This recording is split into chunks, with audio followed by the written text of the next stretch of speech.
Oh, here we go, y'all.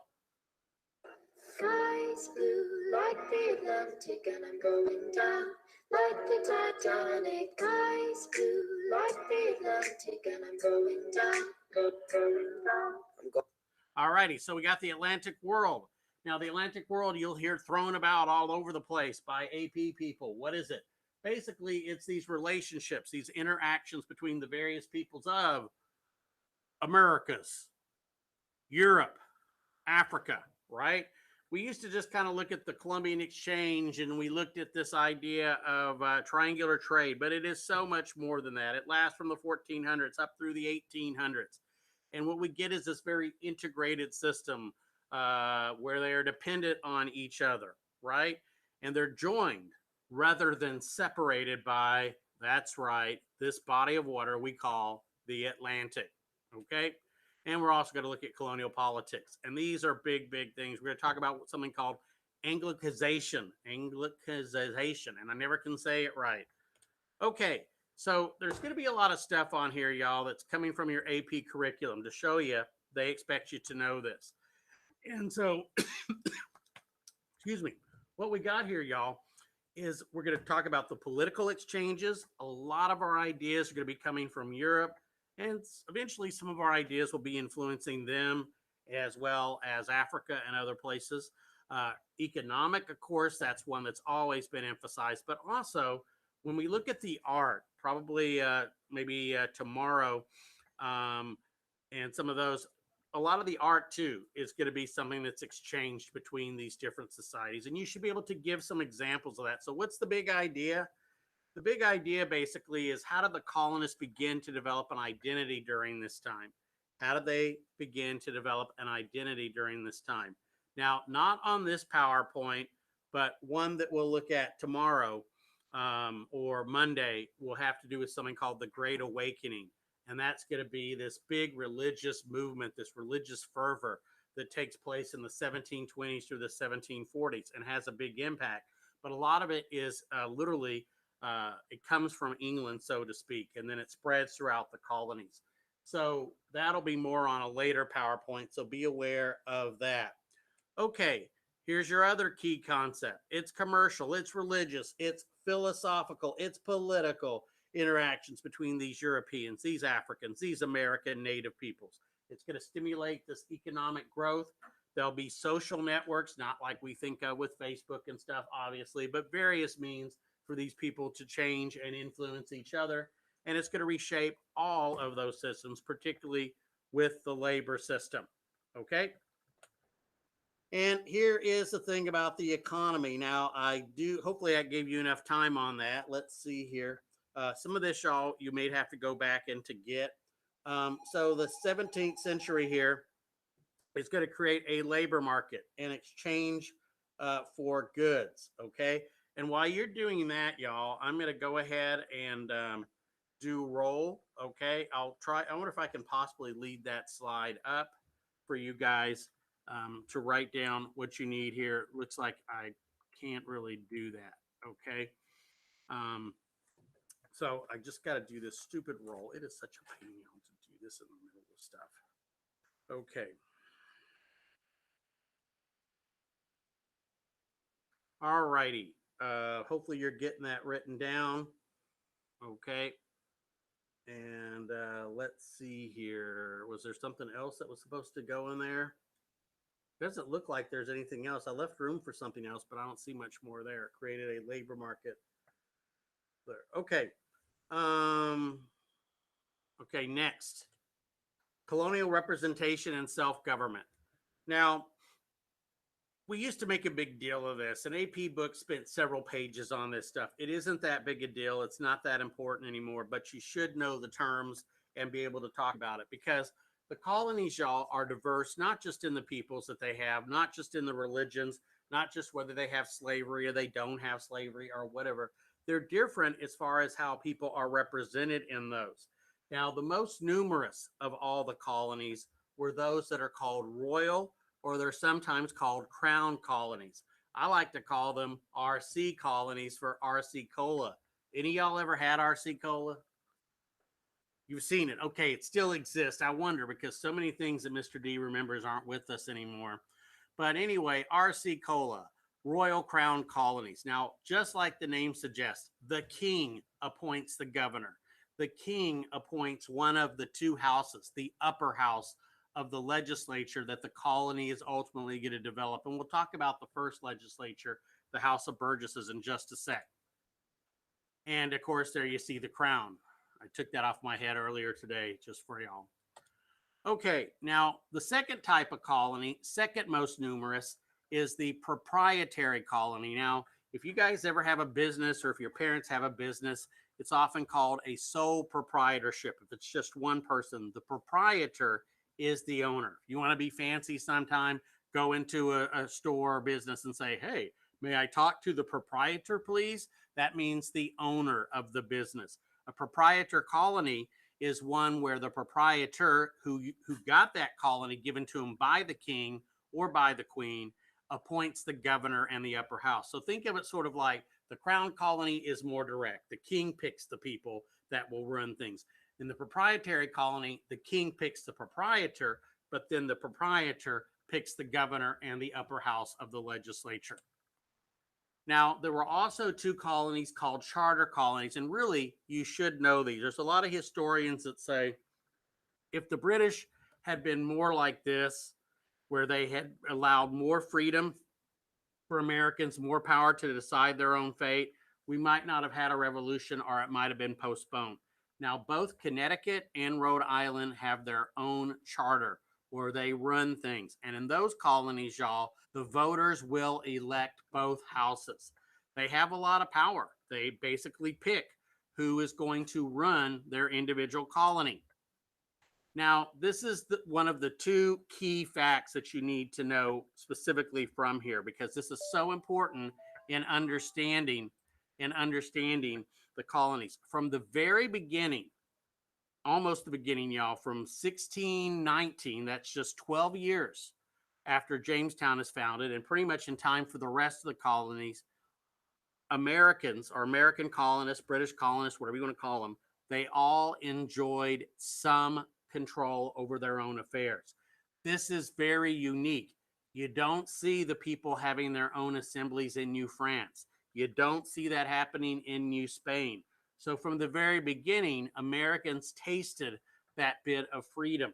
As you'll hear on a video here in a little bit, tasting that means if it's good, you're going to want more, and they are going to want more. So we were very different that way, and that was thanks to the English giving us that sort of freedom, which was not enjoyed in the other type of colonies, and definitely not by Dutch either. Yeah. There's a space that it's a blank, and then there's nothing we can write there. Okay, if there's nothing to write there, don't worry about that then. I'm sorry about that. So in the two charter colonies, okay, I see that. Okay, in the two charter colonies, voters controlled both houses, regardless of colonial type. The people elected the lower house, and thus, from the beginning, had that. Okay, I'm trying to see what that is, what the blank is. In the two charter colonies, and then in the parentheses. Oh, in the parentheses. In the parentheses, oh, Mr. D was going to have you put down Connecticut and Rhode Island. Sorry about that. Yeah, I was going to have you write Connecticut and Rhode Island to help you remember, but instead I went ahead and left it on there. My bad. So you don't have to worry about in the two charter colonies, Connecticut and Rhode Island. Thanks for pointing that out to me. Okay, cool. Now, there's another concept you guys need to know that's important for understanding one of the things that leads to the American Revolution, and that is the so-called power of the purse, right? Now, the purse means money. Now, in the colonies, y'all, the lower legislature had power to pay officials, and we still have that today, y'all. Our House of Representatives determines the president's salary, determines the Supreme Court, and even their own salary. How would y'all like to have a job where you get to pick your own salary? Like, I did a great job today. I think I need a reward. I need a bonus. Although we've now fixed it where they can't give themselves a pay raise until there's been an election, because we didn't like that. They used to stick it on, like other bills and sneak in pay raises. But what this meant, y'all, was that the colonial officials were somewhat dependent on the colonists that they controlled. Think about it. If I'm a teacher, I play one sometimes. If I'm a teacher and students controlled my salary, I would have a very different attitude. Like, Mr. D, I don't really like this B that you gave me. Maybe you should give me an A, and you might find yourself getting a little bit of a wage increase, or something like that. That was the power that these people had.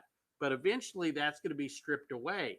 And when they lost their power of the purse, the colonists are going to feel really, um, uh, you know, like they've lost any type of control that they might have had. Okay. And of course, here we see a coach purse, which used to be a thing, right? Years ago, that was the thing that all the girls wanted. Ladies, do you still know what coach is? Is it a big thing? Okay. All right. They're expensive as heck, y'all. Man, you got to have power to buy that purse for sure. And the thing is, colonies also had some power over their taxation. Okay. Colonies had control over their own taxation. And once again, and I compare a lot of this, y'all, to you guys because I think you can understand it better. Let's say, for example, your parents say, look, college is expensive. We're going to help, but we can't pay for it all. You're going to have to go to work to help pay for it. Okay. Now, what would you prefer? Your parents find you the job, they set your hours, they go do it for you? Or would you prefer, hey, you get to pick a job, you pick your hours? Well, probably the latter, I would hope, because you had some say in it. So the British would say, look, you guys need to raise some money. Find out a way to raise the money. But over time, what's going to happen is the British are going to abandon that and they're going to say, Americans, here's the tax. You pay it. Just like your parents saying, look, here's the job. You take it. Here's the hours. You work them. Okay.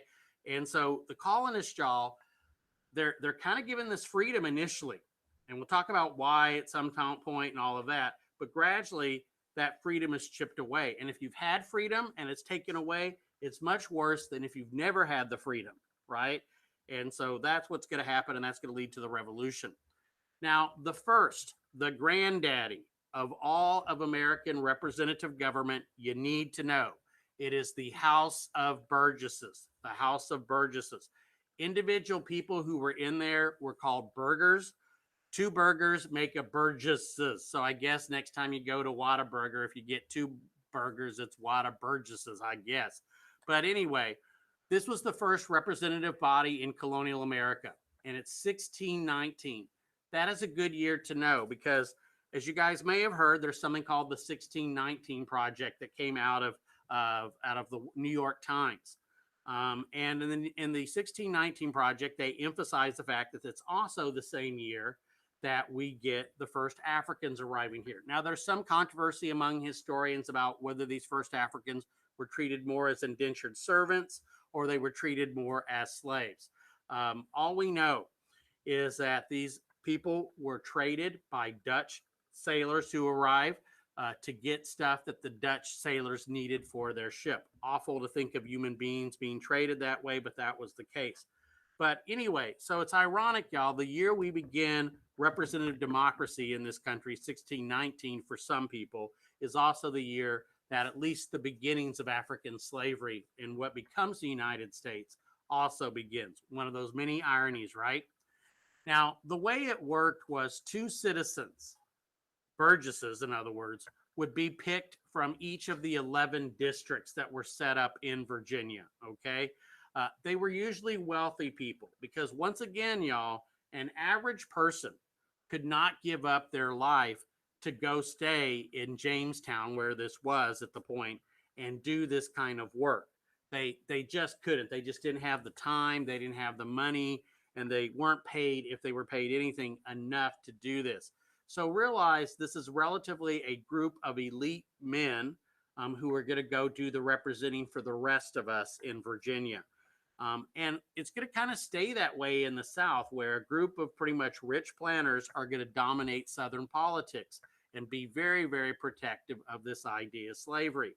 That's not going to change until after the Civil War and during Reconstruction in the in the 1800s, right? Mid 1800s.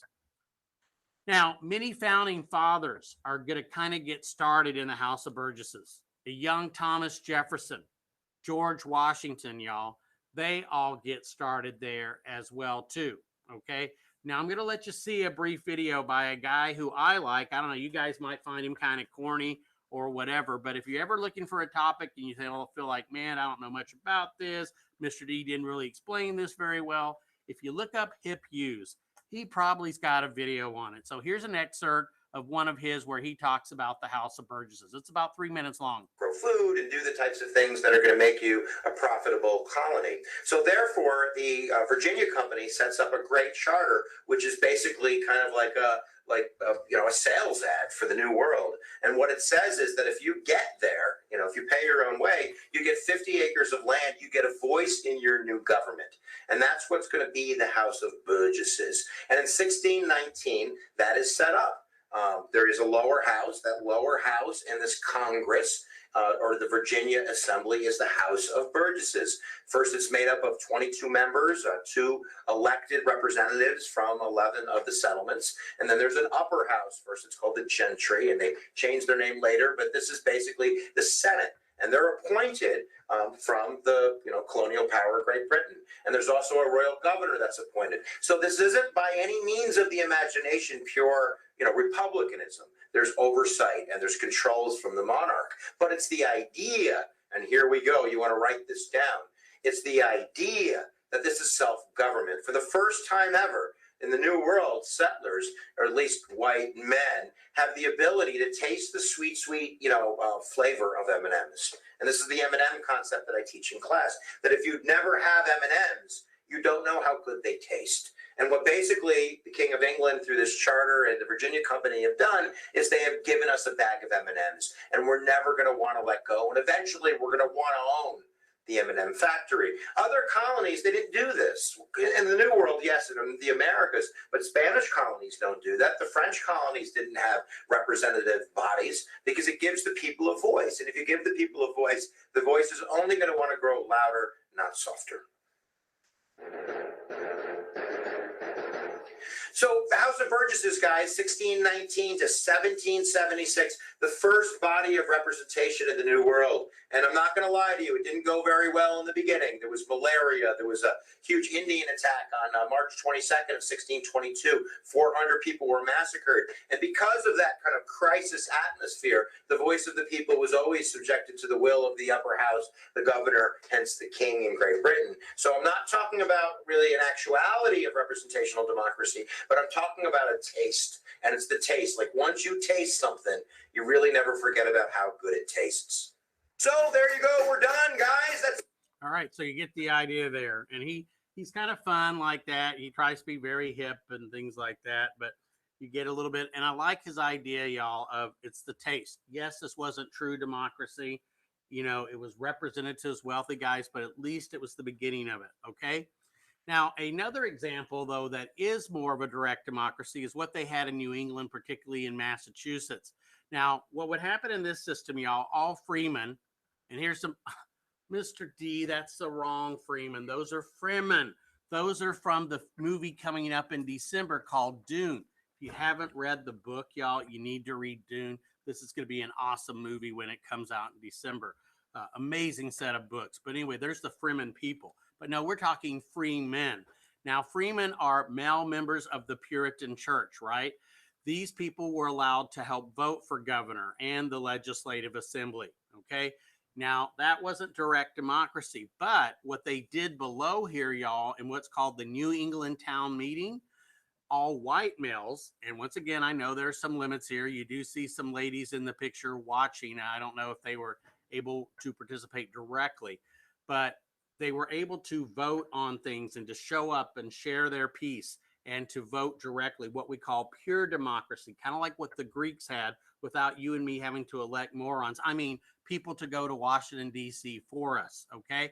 And believe it or not, it's still there today. And of course, today, people that are women and other groups, so you don't have to be a member of the church, you don't have to be a member of that, are allowed to go and to discuss and debate, say their piece, and to vote on things. It's still kind of neat. It's local.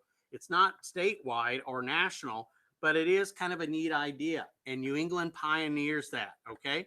It actually grew, we think, out of the old church vestry meetings. And once again, so the English church's ideas become sort of a system that we adopt here. Now, to be able to vote is called the suffrage, not suffrage, but suffrage. Although these days, y'all, voting is kind of like suffering. When you have to decide between the people we have to vote for, right? I kind of suffer. But anyway, most colonies, y'all, this was the requirement. You had to be white. Now, here's a picture of a white person. If you've never seen one, there you go. That's a white guy. He's waving at you, wave back. Okay. You had to be a male. I assume you've seen those before. You also had to own property, which in those days, y'all, meant owning land. You had to own land, at least some amount. Now, that seems kind of tough. A lot of us today don't own land. In those days, unless you were an indentured servant, unless you were a slave, and oftentimes it was very difficult for women to own land, it was possible for most white males to be able to own land, just like this guy has a very little house in his hands. In New England, there was a requirement, I think it went on to like 1647, 1648, that required you to also be a member of the church. Now, I don't know once again about y'all's places of worship or anything, but I think we're all today a lot more inclusive. If my wife and I were to show up at your place of worship, you guys would probably welcome us. If we showed up multiple times, you'd probably ask us to join, and it would be a relatively easy thing to do. Not so much with the Puritan church. You really had to earn your place there. You had to prove your conversion. It was difficult in many ways to get accepted to the church. They just didn't take anybody. They were very picky. And I don't know about y'all, but I would never want to be a member of a club that would have somebody like me as a member. Anyway, now to hold political office, they went further. You had to own a certain amount of property, at least value to a certain extent. Now, to us today, this seems very crazy. Like, man, that's just so wrong. You got to own property to be able to vote. But this was their thinking. People who own property have a stake in society. They have something to lose. If I'm a homeless person and I have nothing, I don't really have anything to lose. It doesn't really matter if Democrats or Republicans get elected. It's what's it going to do for me? You know, I have nothing to lose. They're not going to increase my taxes because I don't pay any taxes, right? If I'm one of these folks. And so their idea, y'all, was that the people who pay the taxes, the people who participate the most should have the most say. And that was their attitude. Okay. Now, even with these restrictions, and these are a lot of restrictions, no country in the world, or colonies or place in the world, I should say, had as high a percentage of people voting, what we call the franchise. And please learn that term. The franchise, like suffrage, means your right to be able to vote. So learn those words. We'll be revisiting them a lot as we talk about African Americans getting the right to vote, at least the men, and then women, Native Americans, 18-year-olds, and so forth and so on. So learn the term franchise and suffrage. Now, limits of colonial democracy. Now, as we said, there were some people excluded, and I found this little picture here, y'all. Look at this little girl. She's being excluded. You feel for her? Man, those are close, and she's excluded, just like women were excluded, just like the poor landless people were excluded, just like indentured servants were excluded, slaves were excluded. Now, briefly after the revolution, New Jersey lets women vote, okay? And even some freed Africans are allowed to vote, but that's going to be the exception for many, many years, y'all, as you know, okay? Native Americans, they're not only excluded, y'all, they are not even in the set. They are not even in the equation. They're like on another page, right? Because the English, remember, separate themselves, don't include them, you know, that kind of thing, okay? No hope for them. In fact, they will not get the right to vote in this country until after women get the right to vote sometime in the 1920s. Native Americans first here, last to get the vote. Now, the other thing is, y'all, a lot of these colonial governors had a lot of power, almost unlimited in a lot of ways from the king. And some of them could be quite tyrannical or just plain corrupt and disastrous. I'm going to just mention one because he does play a role in American history later on. In New York, y'all, Queen Anne had picked a guy by the name of Lord Cornbury. to be the governor of New York. Now, Cornbury was kind of an interesting guy. He liked to dress in women's clothes, which was very unacceptable in those days. And he would show up at parties. He would admire the women's clothes. He would often ask to go to the owner's wife's closet to see what clothes she had. And basically, if he said he liked something, that was a message to give him those clothes. And they asked him, like, hey, what's up with that? Why are you doing that? And he said, I represent the queen, therefore I should dress like the queen. Whatever. Now, that's not what got him in trouble, however. What got Cornbury in trouble, y'all, was he stole money. Money that was supposed to go to building forts and stuff, Cornbury instead used for his own pocket to buy dresses, I guess, and to buy fancy things for his wife and everything. And the colonists wanted to get rid of him, but they had no ability to do so. But they remembered the story. And later, when he is removed by the queen, colonists remember it. And when they write our Constitution, y'all, they put something in our Constitution that we still have to this day. In fact, we've used it recently. The power to impeach, that is to charge an elected official, and then the power to try that official, and if found guilty, to remove them from office before their term is done. It happened to President Trump. It happened to President Clinton. It happened to President Johnson. That is the Johnson after President Lincoln, right? And so fortunately or unfortunately, depending on how you look at it, we've never actually had to physically remove that, but we've removed other officials, right? But where does that come from? Our experience with bad colonial governors. The only thing that was sort of a check on what these colonial governors could do, y'all, was that so-called power of the purse, that ability to check them by saying, hey, we don't like what you're doing, we're cutting your salary. Or, hey, thanks for what you're doing, we're giving you a raise, okay? So keep that in mind. Now, here's a term, Anglicization, and I never can say it right, y'all. I even tried to get it pronounced on the web and record it because I screw it up all the time. And by the way, the Brits would spell it with an S for the Z, or Z as they call it, right? Now, several factors are going to lead to what's called the Anglicization. In other words, making us become English, right, of the British colonies. Now, there's going to be things here. Autonomous political communities. What does autonomous mean? It means self-rule, okay? We had a certain amount of self-rule, and we'll talk about that later, called something called benign neglect, or salutary neglect, as some call it. Most of our community, y'all, was based on English models. No big surprise. We came from England.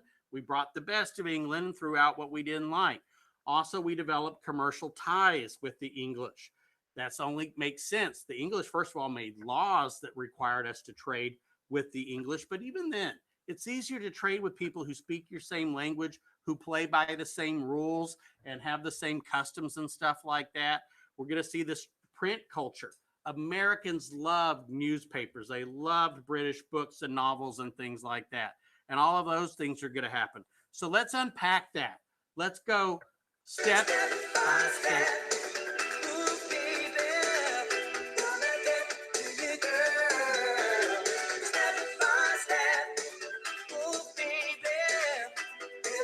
Yeah, I don't know what the worst thing we did, y'all, to y'all's generation. Was it climate change, or was it inflicting the new kids on the block to y'all? But anyway, so step by step. What happens, y'all? We start using British customs, British norms. We have these autonomous political communities. In other words, we let them rule themselves. Just like when you guys go away to college, you'll have a lot more freedom than you do at home. Now, not complete freedom if your parents are paying for college, but you'll have a lot more than you're used to. You'll have some semi-autonomy, right? Our legislative assemblies, our town meetings. We also have a lot of commercial ties and things like that that we depend on. The mercantilistic laws that tell us you got to trade with the British. If you trade with the French, the Dutch, or the Spanish, you're going to have to go to England first. You're going to have to unload your boat and have everything checked and taxed and stuff like that. They really wanted to make sure we traded only with them. The idea of trial by jury, y'all, that was something very, very unique. It goes back to something called the Magna Carta in 1215, where you were entitled to a trial by jury. And we still have that in the Constitution or in the amendments, y'all, as long as the The civil offense involves more than $20, and in all criminal cases, you have the right to request a trial by jury. The idea is a jury is going to be somewhat more sympathetic and understanding because they're made up of people like you. Now, they're not exactly people like you. Let's say you're charged with drug trafficking. We're not going to have 12 drug dealers as your lawyer. That would be kind of, stacking the deck. But we're going to have people kind of like you. And that's why it's so important that we have juries that are mixed genders. We have juries that are mixed race, so that you got some people who maybe kind of know where you're coming from and maybe will be sympathetic to your situation more than just a bunch of old dudes, right, who have no idea about that. We also got the rights of Englishmen, all those things that we had been promised that when we came here way back in Jamestown that we would still have. And so Americans get used to that. And when they start seeing those, y'all, being chipped away, those rights of Englishmen, those rights to a trial by jury, which are going to be chipped away at, we're going to get mad. The print culture, Americans reading these. And when we look at the Enlightenment, we're going to look at British writers like Adam Smith and John Locke, who are going to definitely influence, and Thomas Paine, who are going to influence how Americans view the world, how they view politics and things like that. And indeed, some of our own writers like Ben Franklin, his ideas and things are going to make their way across the Atlantic. So it's an exchange. And so be able to talk about this, y'all.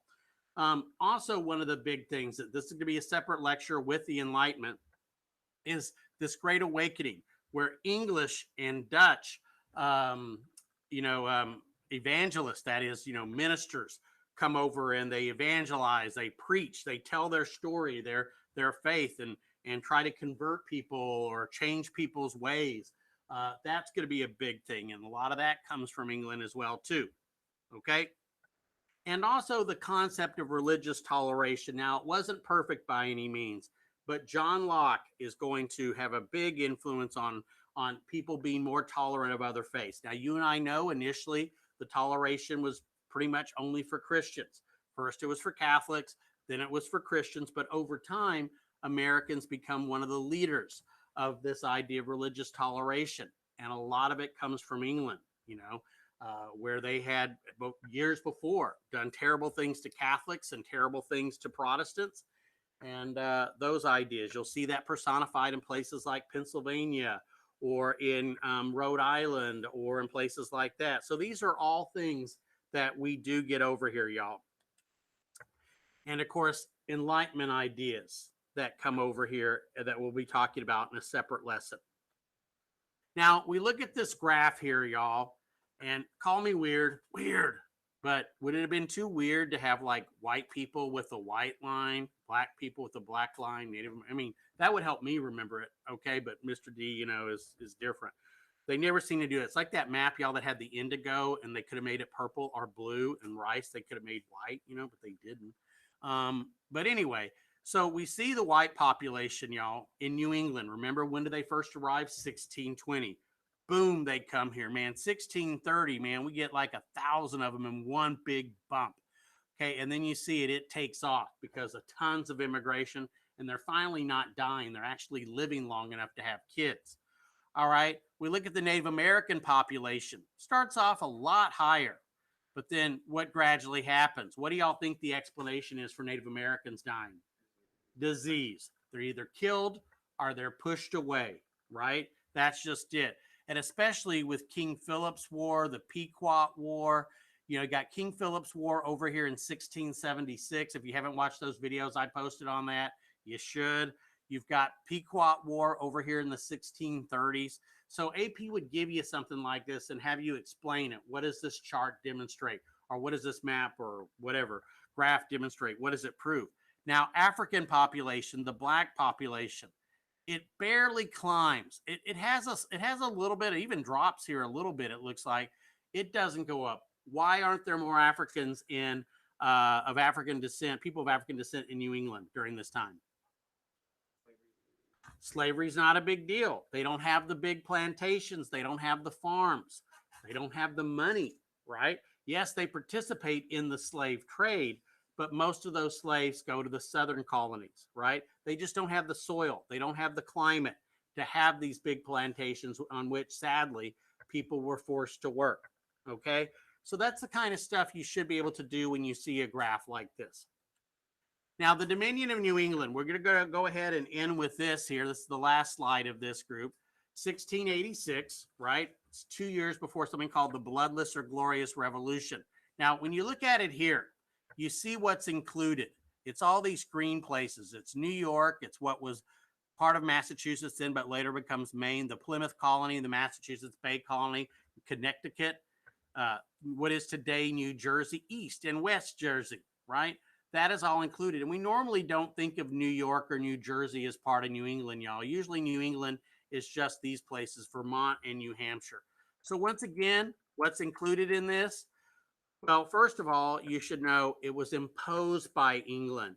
Unlike that Confederation of New England that I talked about, which was basically just the 4 New England colonies, not including Rhode Island, this was something the colonists were forced to do.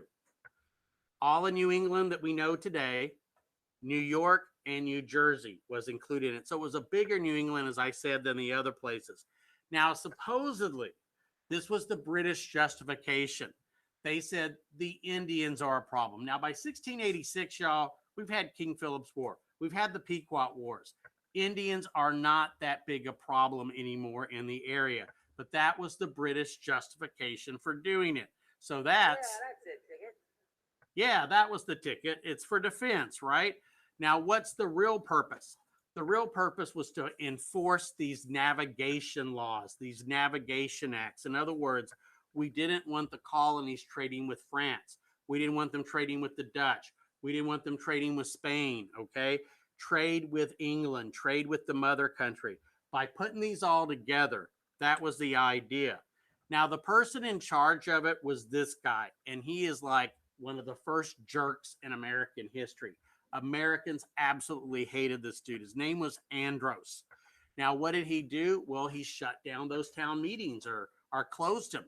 He closed down any press that disagreed with some of the things that he said. He even, impacted what the schools were trying to teach. So the colonists, y'all, saw this guy as a real tyrant. And there were various attempts to try to get him removed. The king or queen didn't really listen to any of that. He taxed us without asking our permission. Remember, we were used to paying our own taxes. But fortunately, in 1688, there is a rebellion in England, a revolution called the Glorious, or sometimes called the Bloodless Revolution. King James II, who had appointed him, gets chased from power. And then when we hear that over here, y'all, since the guy who appointed him is history, and we have a new king and queen, William and Mary, he is history. So they're going after him, y'all. It's like in those movies where they're going after, Frankenstein, they got their torches and everybody's heading for him. And the dude was probably going to get lynched. He was probably going to get killed. But he got caught in women's clothing.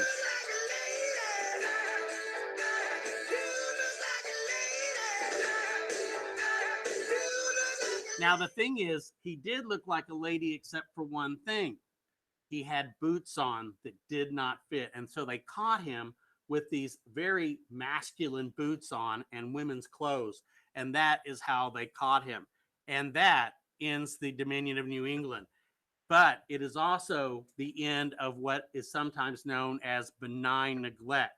Now, benign neglect means that means neglecting, letting you do your own thing, but it's not harmful. It means allowing you to do your own thing, but it is not harmful. It's actually good. Now, as I've mentioned to y'all, one of the most beautiful words in the English language is benign. If you've ever had a tumor, if you've ever had a family member or loved one with a tumor, and you go in and they do the biopsy, they check it out, and the doctor comes out and says the most beautiful word, it's benign. It means it's not going to hurt you. Now, usually neglect is bad. If you neglect your kids, that's bad. But what if neglecting your kids means your kids learn how to feed themselves, how to go shopping for themselves, how to do their own clothes, how to cook, how to pay their own bills? You've actually given them a lot of freedom. You've helped them grow up if you do it right. Well, the British, y'all, because they were so busy fighting their own wars and fighting, first of all, civil wars in the mid 1600s. And then they were fighting the French. They were fighting the whoever's. They were so busy fighting over there that they didn't have a whole lot of time here. It'd almost be like, your mother or your dad, you know, gets a new boyfriend, a new girlfriend, or they get a pet and they spend all their time with those people or that animal instead of time on you. They neglect you. Well, that's kind of what the British did. They're going to neglect us. They're going to let us rule ourselves. We're going to get used to it. But then soon, y'all, they're going to start chipping away at that. And the first chip is the Dominion of New England. The French Indian War, y'all, is going to end benign neglect for good. And pretty much from that point on, it is going to be waiting for the revolution. Okay, that is basically it. Do y'all have any questions or anything? Yeah, Patrick? Nothing is due tomorrow, right? Nothing is due tomorrow. These notes, y'all, will not be due until Thursday, okay? Wednesday night, Wednesday midnight next week, these will be due. And there'll be one other set, the ones on enlightenment and the Great Awakening, that I will do for you guys tomorrow. I'll make a video of those tomorrow, and you can watch those in class, and you can complete those, okay? But that's basically it. Let me look over here and see if there's any questions in the chat room. Okay, benign neglect means letting you do your own thing, or, you know, but it's actually good. It means basically leaving you alone and allowing you to do your own thing. But it's good in the long run. Like I said, you know, my parents, they were great, but in a lot of ways they did everything for me. And then when it came time for me to move out and leave y'all, I'm like, how do I wash clothes? How do I cook? Now I've had to learn these things myself, but it took a while because I was lucky in a lot of ways. But at the same time, I had friends who had to do all that stuff. They had to cook for themselves. They had to do their own clothes.